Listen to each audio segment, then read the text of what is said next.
लेकिन अब आज के इंपॉर्टेंट स्टॉक्स डिस्कस करने का समय।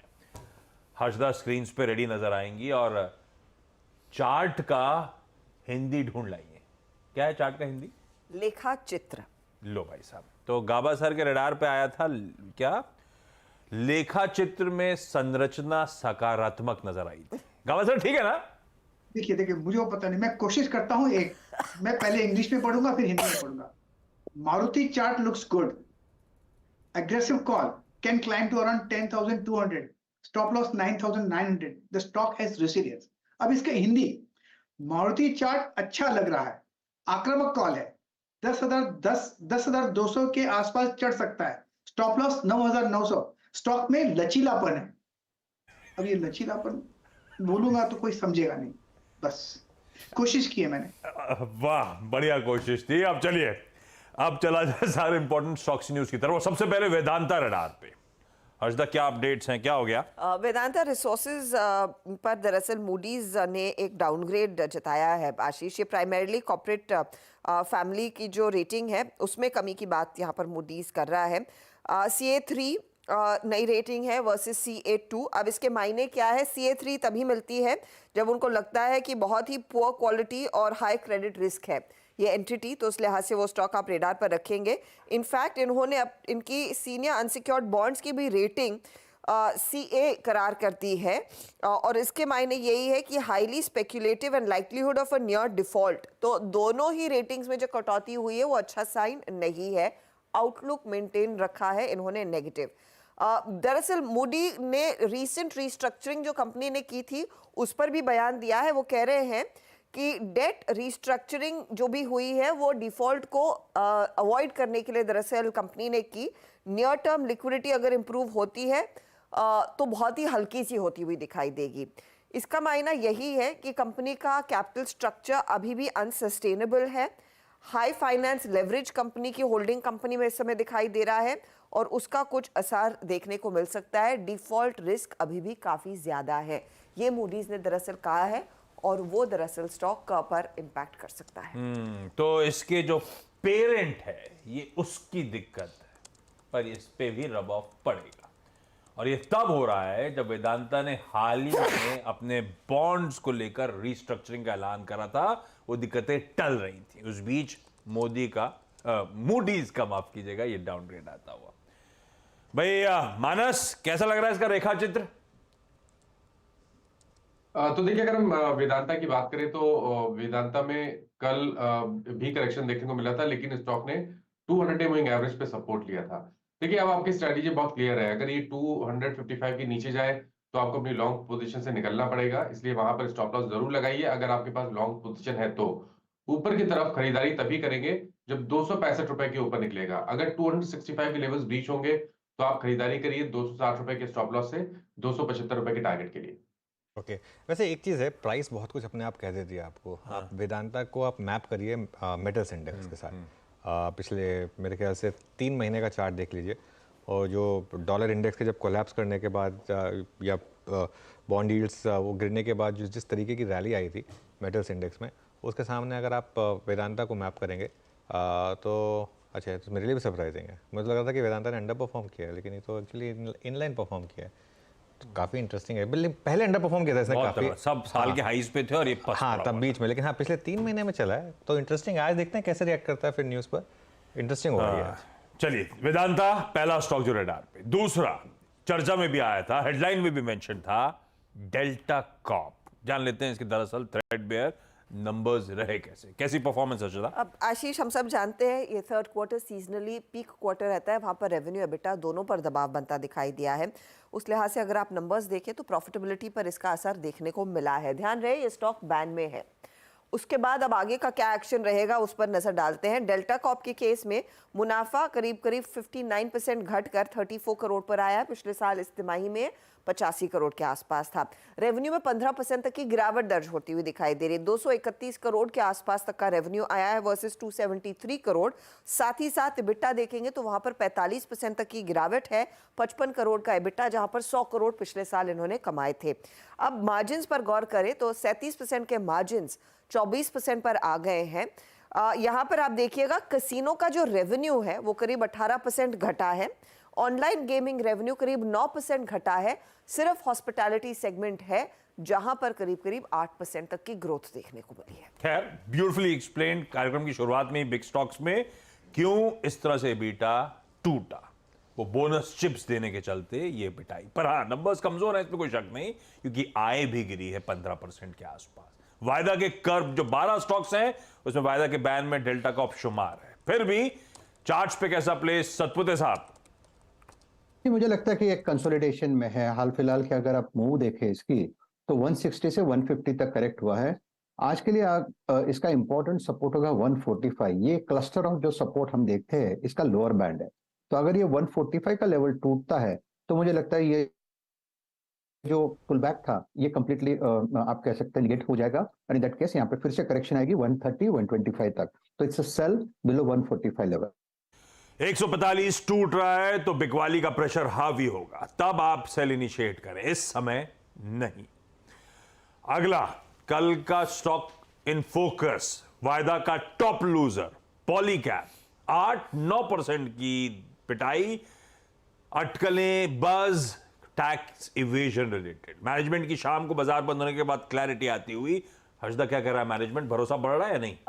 मैनेजमेंट बेसिकली कह रहा है कि जो भी अफवाह थी वो गलत है, किसी तरह का टैक्स इवेजन नहीं किया है। ध्यान रखिए करीब 200 करोड़ के टैक्स इवेजन की यहाँ पर बात कल उभर कर आई थी।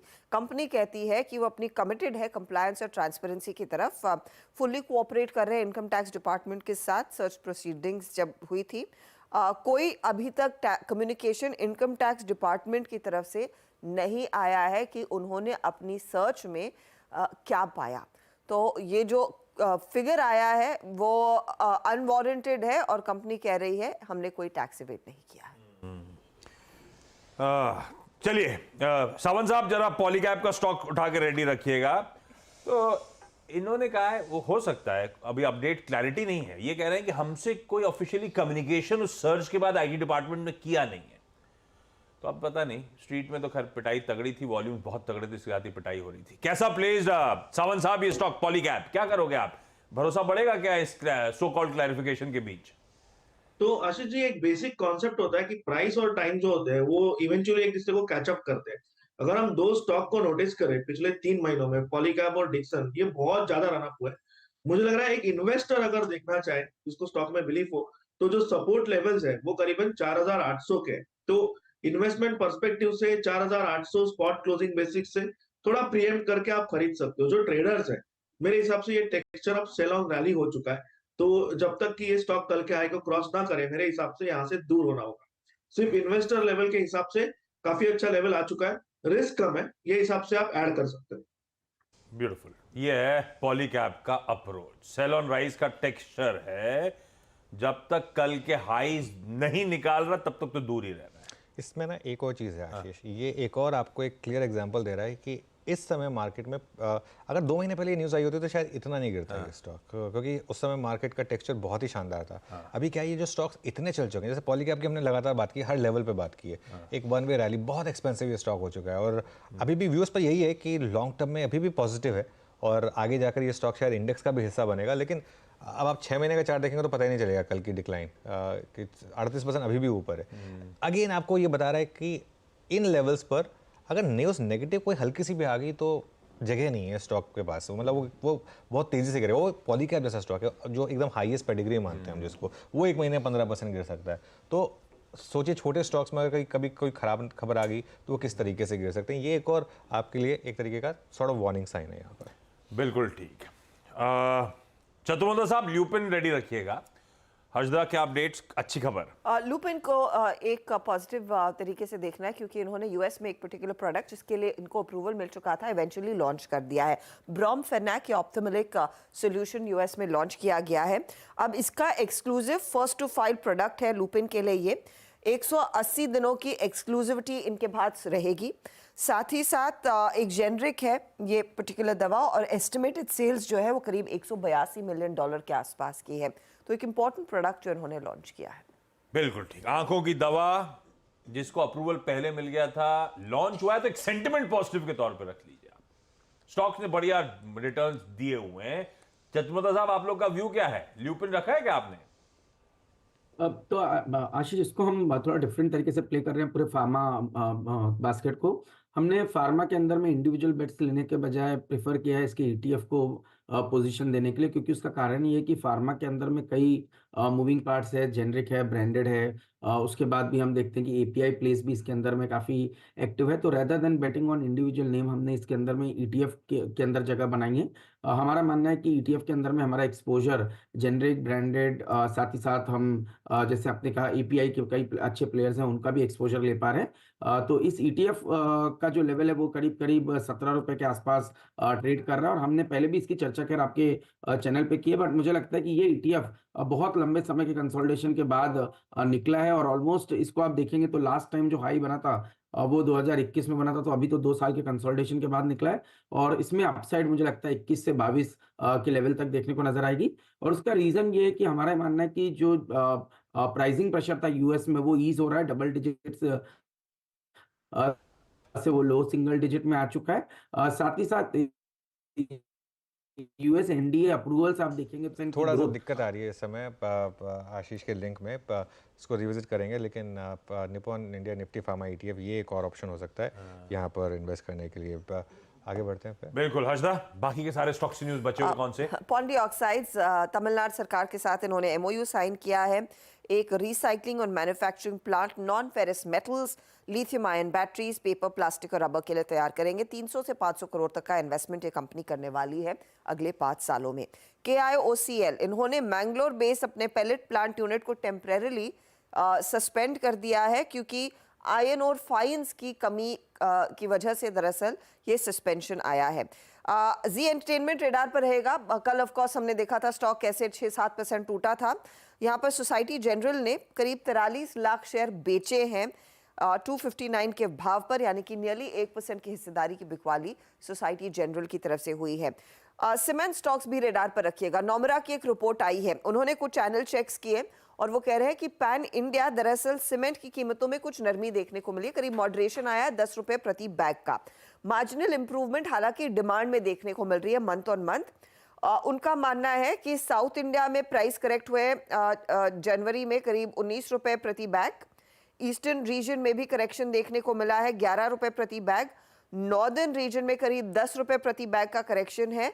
वेस्टर्न और साथ ही साथ सेंट्रल मार्केट्स में करीब 5 रुपए प्रति बैग का करेक्शन देखने को मिला है। हालांकि सेंट्रल रीजन में डिमांड बरकरार है, इंप्रूव हुई है। वेस्टर्न रीजन में ट्रेड प्राइस में दबाव जरूर देखने को मिला है, क्योंकि डिमांड भी कुछ कुछ फीकी पड़ रही है। डिमांड ठंडी पड़ रही है, प्राइस पर बैग रिड्यूस हो रहे हैं। मानस, ऐसे में अल्ट्राटेक सीमेंट के थ्रू समझ लेते हैं मूड माहौल कैसा है, कैसा लग रहा है चार्ट इसका? तो देखिए, अल्ट्राटेक की बात करिए तो स्टॉक ने 2 दिन पहले 20 डे मूविंग एवरेज को ब्रीच किया, उसके नीचे फिसला। कल भी अगर आप देखिए तो एक पॉजिटिव ओपनिंग देखने को मिली, लेकिन ऊपर स्टॉक सस्टेन नहीं हो पाया। तो क्योंकि ये एक लोअर टॉप लोअर बॉटम्स का ट्रेंड है, मेरे हिसाब से यहाँ पर अभी खरीदारी नहीं करनी है। अगर ट्रेंड में रिवर्सल देखने को मिलेगा और 10,040 के ऊपर अल्ट्राटेक निकलेगा, तभी यहाँ पर खरीदारी करनी है। अदरवाइज ये वीकनेस आई थिंक जारी रह सकती है और शायद 9600 तक के भाव आपको अल्ट्राटेक में देखने को मिल जाएंगे। ओके, चलिए क्विकली कुछ और अपडेट्स दे देता हूं। आज एक्स डेट और रिकॉर्ड डेट है कोचीन शिपयार्ड की। तो स्टॉक स्प्लिट जो होना था 10 रुपए की फेस वैल्यू वाला 5 रुपए, आज एडजस्टमेंट्स प्ले आउट होंगे।